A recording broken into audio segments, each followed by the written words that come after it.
Orígenes del conflicto palestino-israelí.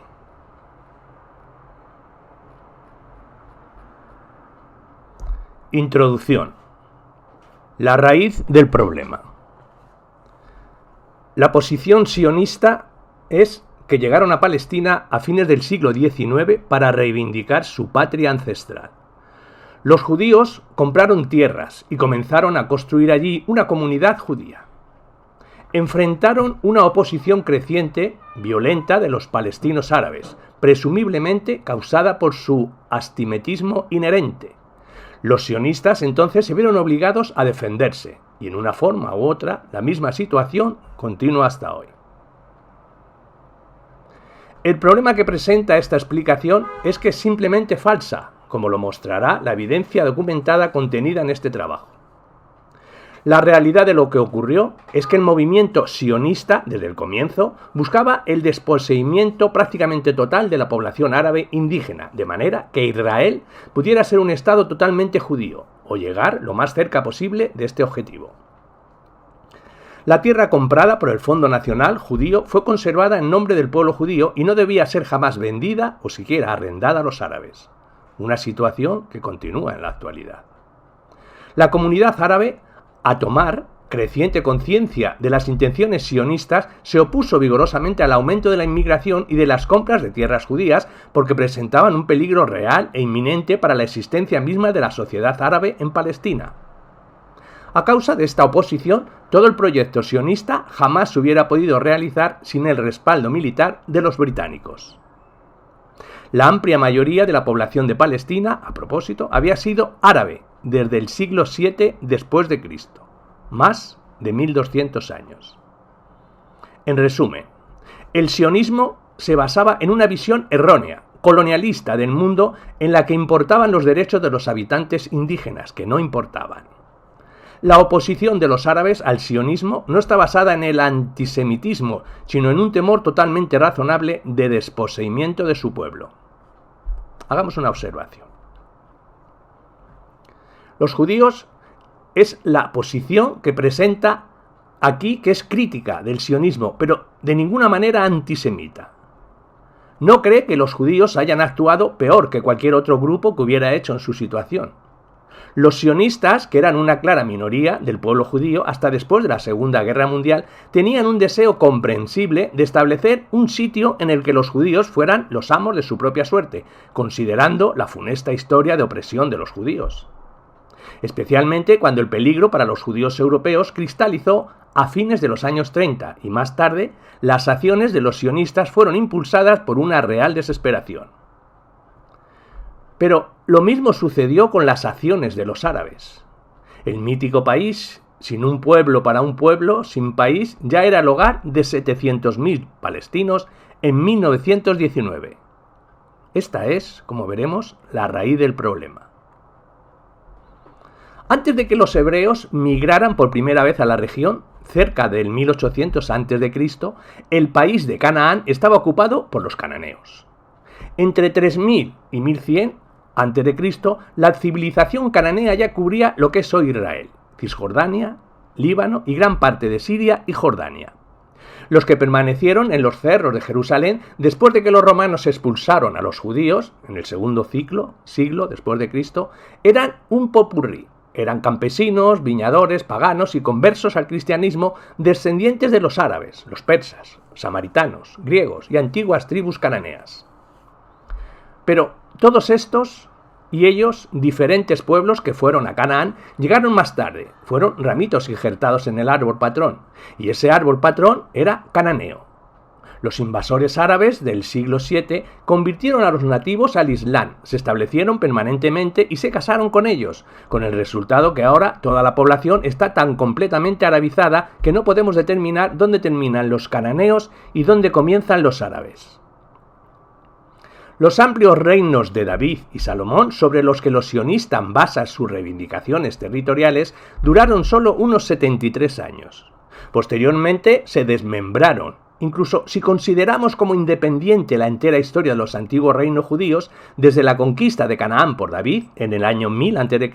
hasta la erradicación de Judea en el 586 a.C., llegamos a un régimen judío de solo 414 años. Excavaciones arqueológicas recientes han puesto en evidencia que Jerusalén ya era una ciudad grande y fortificada en el 1800 a.C. Los descubrimientos realizados demuestran que el sofisticado sistema hidráulico, que hasta ahora había sido atribuido a los conquistadores israelitas, ya existía 8 siglos antes y que era aún más sofisticado de lo que se imaginaba. El doctor Ronnie Reich, que dirigió la excavación junto con Eli Shukron, afirma que todo el sistema fue construido como un solo complejo por los cananeos hacia la mitad de la Edad de Bronce, cerca de 1800 a.C. Palestina se convirtió en un país predominantemente árabe e islámico, hacia finales del siglo VII. Casi inmediatamente después, sus fronteras y sus características, incluyendo su nombre en árabe, Filastín, fueron conocidas por todo el mundo islámico, tanto por su fertilidad y belleza como por su importancia religiosa. Palestina se convirtió en 1516 en una provincia del Imperio Otomano, pero esto no la hizo menos fértil, ni menos árabe o islámica. El 60% de la población estaba ocupada en la agricultura. El resto estaba dividido entre habitantes de las ciudades y un grupo nómada relativamente pequeño. Todos se consideraban pertenecientes a un país llamado Palestina, más allá de su sentimiento de que también eran miembros de una gran nación árabe. A pesar de la llegada continua a Palestina de colonos judíos después de 1882, es importante comprender que hasta unas pocas semanas antes del establecimiento de Israel, en la primavera de 1948, nunca hubo otra cosa que una inmensa mayoría árabe. Por ejemplo, la población judía en 1931 era de 174.606, de un total de 1.033.314. Edward Said, La cuestión palestina.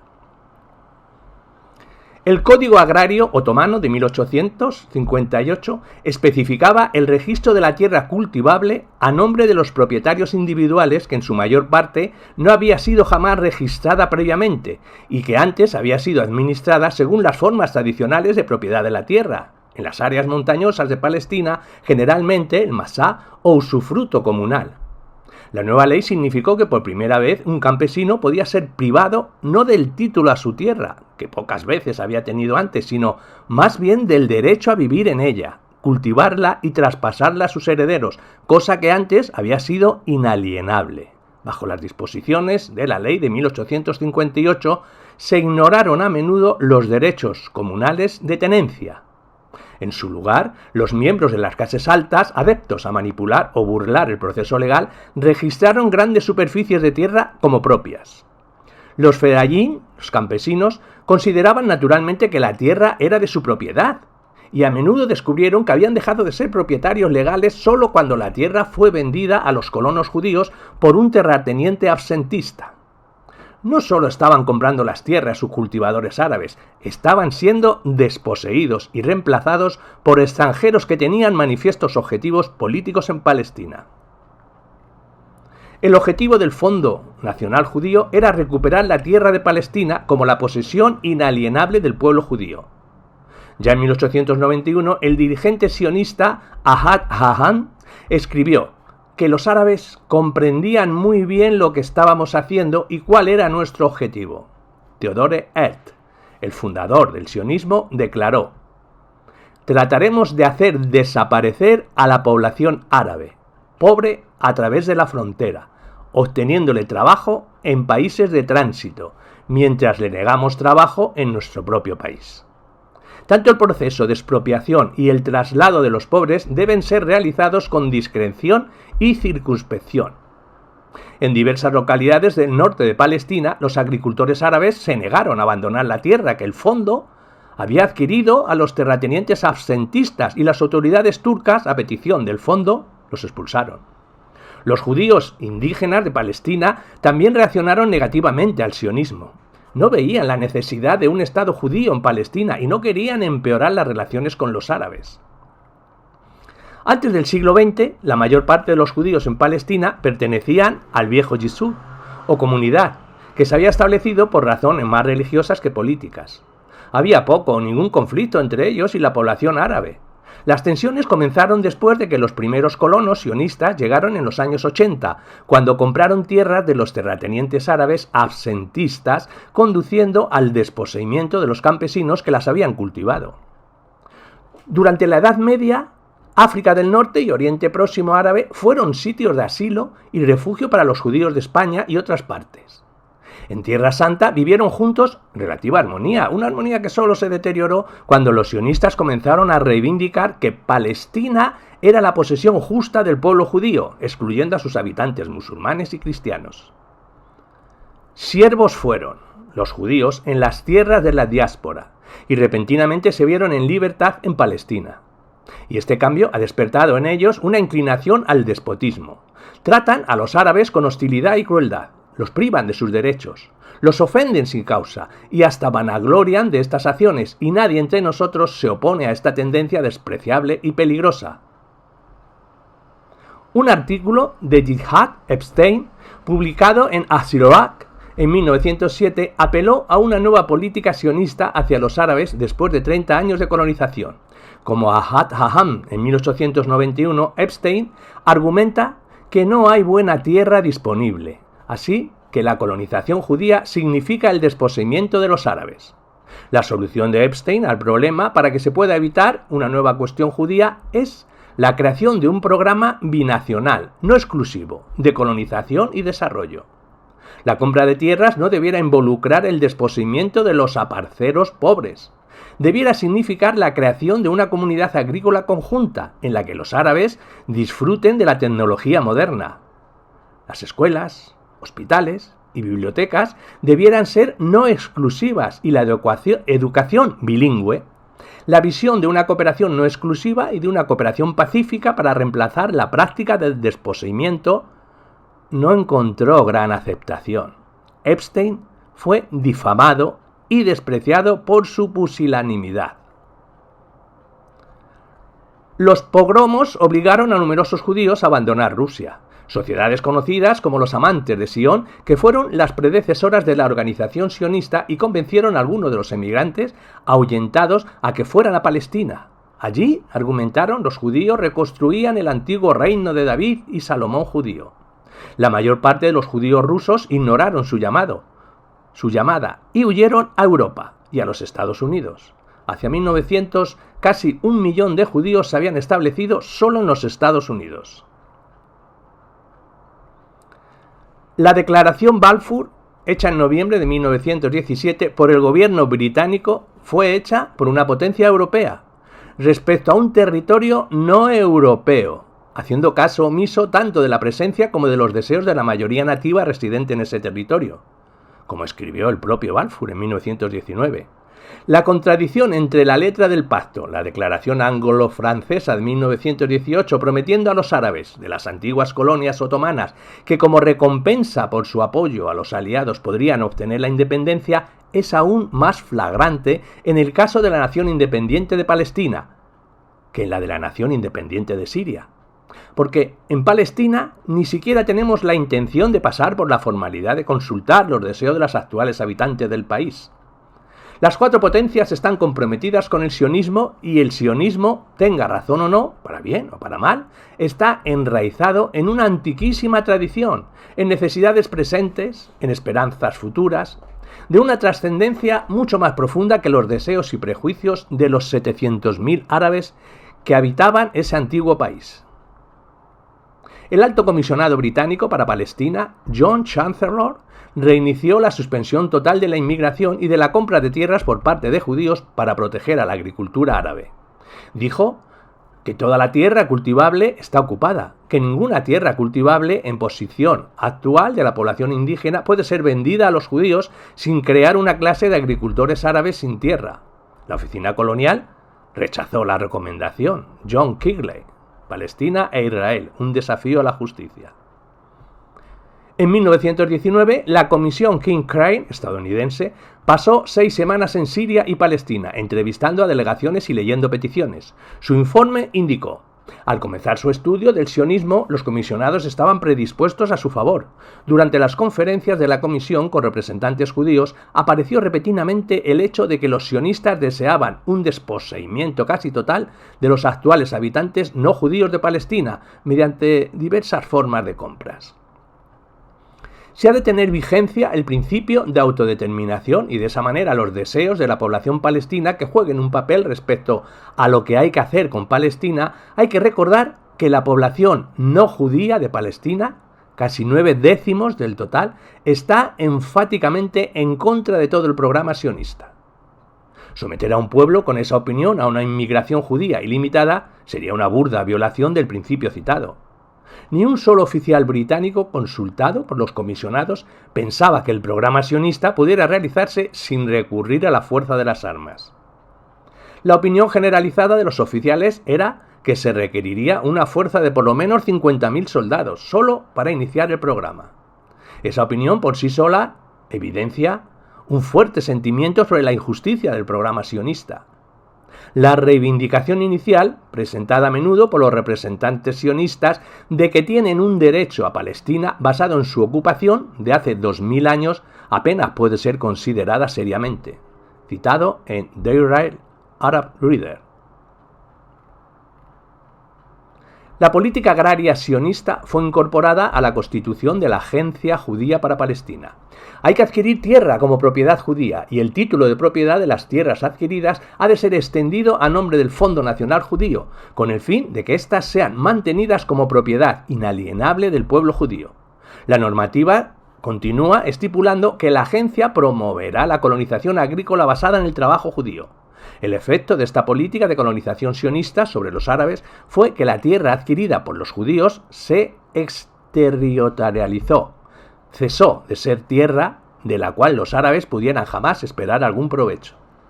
Los sionistas no hicieron ningún secreto de sus intenciones, porque tempranamente, en 1921, el doctor Eder, miembro de la comisión sionista, declaró audazmente ante la Corte de Investigación que puede haber solo un Estado nacional en Palestina, y es judío, y no puede haber igualdad en la asociación entre judíos y árabes, sino una preponderancia judía en cuanto los números hayan crecido suficientemente.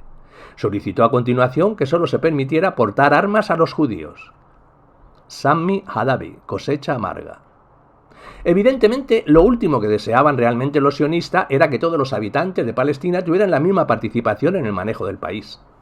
Weizmann había recalcado a Churchill que un gobierno representativo sería el fin del hogar nacional judío en Palestina. Churchill declaró que la forma actual del gobierno continuará por muchos años. Paso a paso desarrollaremos instituciones representativas que lleven al pleno autogobierno, pero los hijos de nuestros hijos habrán desaparecido antes de que eso llegue a acontecer.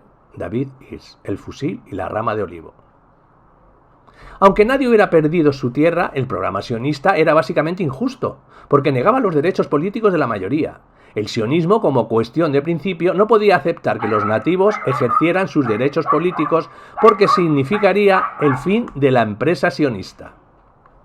En 1936-39, los árabes palestinos realizaron un levantamiento nacionalista. David Ben-Gurión, eminentemente realista, reconoció su naturaleza. En la discusión interna indicó que en nuestra argumentación política en el exterior minimizamos la oposición árabe contra nosotros, pero exhortó a que no ignoremos la verdad entre nosotros mismos. La verdad era que políticamente somos los agresores y ellos se defienden. El país es suyo, porque ellos lo habitan, mientras que nosotros queremos venir aquí e implantarnos y desde su punto de vista nosotros queremos arrebatarles su país mientras aún estamos en el exterior. La sublevación fue aplastada por los británicos con considerable brutalidad. Palestina pertenece a los árabes de la misma manera que Inglaterra pertenece a los ingleses, o Francia a los franceses, o España a los españoles. Lo que está sucediendo en Palestina en la actualidad no puede ser justificado por ningún código moral de conducta. Si ellos, los judíos, tienen que considerar a la Palestina geográfica como su hogar nacional, es incorrecto que entren al país bajo la sombra de los fusiles británicos. Un acto religioso no puede ser realizado con la ayuda de bayonetas o bombas. Pueden asentarse en Palestina solo a través de la buena voluntad de los árabes. En la situación actual, con los copartícipes de los británicos en el despojo de un pueblo que no les ha hecho ningún mal. No estoy defendiendo los excesos árabes. Desearía que hubieran escogido el camino de la no violencia en la resistencia contra lo que consideran justamente como una invasión inaceptable de su país. Pero, según los cánones aceptados de lo que es justo o injusto, no se puede decir nada contra la resistencia árabe frente a desventajas abrumadoras. En 1948, en el momento en que Israel se declaró como Estado, poseía legalmente un poco más del 6% de la tierra de Palestina.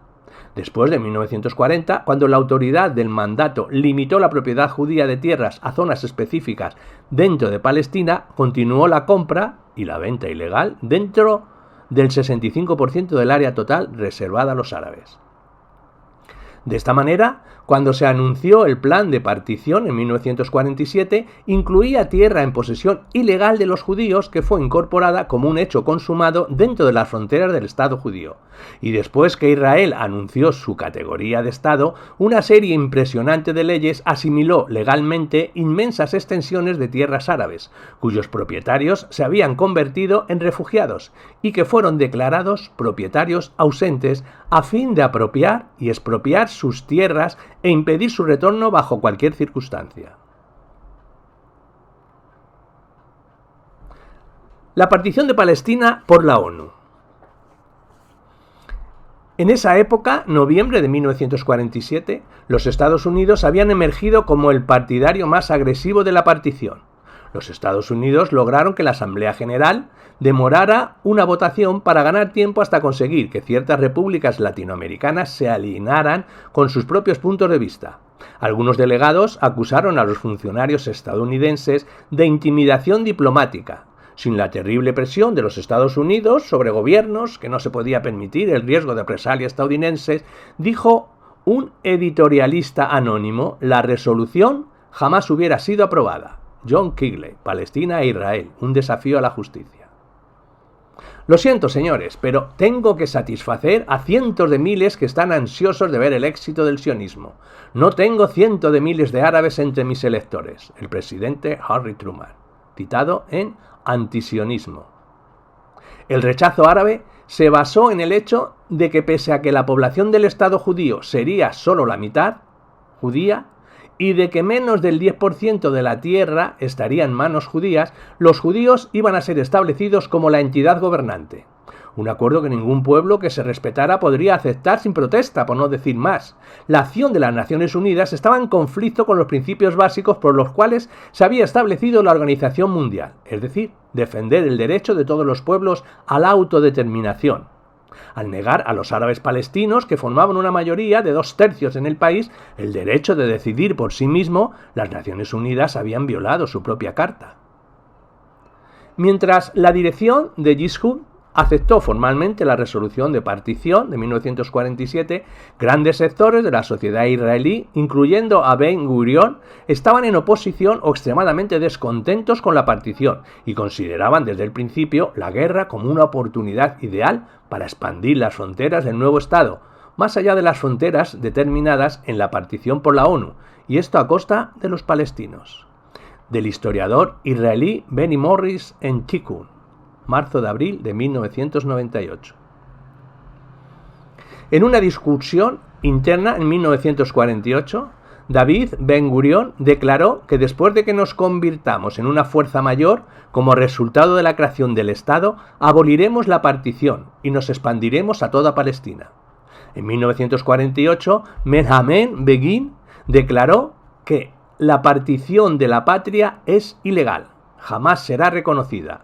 La firma del acuerdo de partición, tanto por instituciones como por individuos, no es válida. No comprometerá al pueblo judío. Jerusalén fue y será para siempre nuestra capital. Eretz Israel, la tierra de Israel, será devuelta al pueblo de Israel, toda y para siempre. Noam Chomsky, el triángulo fatídico. En diciembre de 1947, los británicos anunciaron que se retirarían de Palestina el 15 de mayo de 1948. Los palestinos en Jerusalén y Jaffa llamaron a una huelga general contra la partición. Los enfrentamientos comenzaron casi inmediatamente en las calles de Jerusalén. Se multiplicaron los incidentes violentos y se convirtieron en una guerra total. Durante ese aciago, mes de abril de 1948, 8 de los 13 mayores ataques militares sionistas contra los palestinos ocurrieron en territorio concedido al Estado árabe. Nuestras raíces aún viven, por The People Press Palestine Book Project. Antes del fin del mandato, y por ello antes de cualquier intervención posible de los estados árabes, los judíos, aprovechando su superior preparación y organización militar, habían ocupado la mayor parte de las ciudades árabes en Palestina, antes del 15 de mayo de 1948. Tiberias fue ocupada el 19 de abril de 1948, Haifa el 22 de abril, Jaffa el 28 de abril, los barrios árabes en la ciudad nueva de Jerusalén el 30 de abril, Beisán el 8 de mayo, Safat el 10 de mayo y Acre el 14 de mayo de 1948.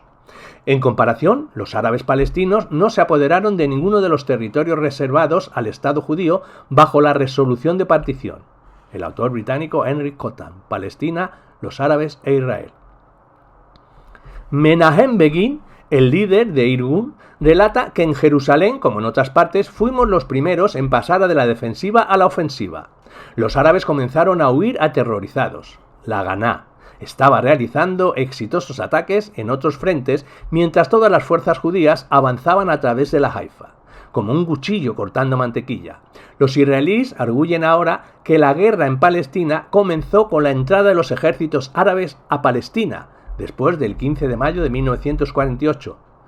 Pero esa fue la segunda fase de la guerra. Pasan por alto las matanzas, las expulsiones y los desposeimientos que tuvieron lugar antes de esa fecha y que hicieron necesaria la intervención de los estados árabes. Sami Hadavi, cosecha amarga.